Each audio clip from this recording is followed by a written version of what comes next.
Imagine owning a 17,000 square foot investment property that you can't actually own. Sound confusing? Stick around. I think I've uncovered the genius behind this real estate riddle. But good news, it still does generate about 180K in profit. Oh wait, those are just projections. Because as I dug in further, I found actually the building is mostly vacant. It's like buying tickets to a sold out show and then walking into an empty theater.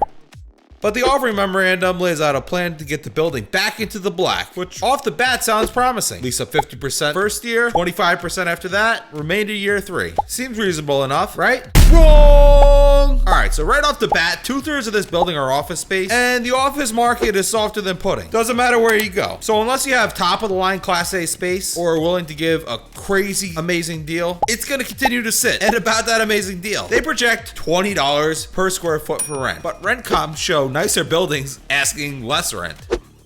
And remember, that asking price is negotiable. So deals are going to get made for lower rates or for extra incentives. Incentives like fitting up the space to the tenant's needs, which costs a lot of money. But that expense is nowhere in sight. Oh wait, here it is. 116K year 1 plus another 62 grand in leasing commissions.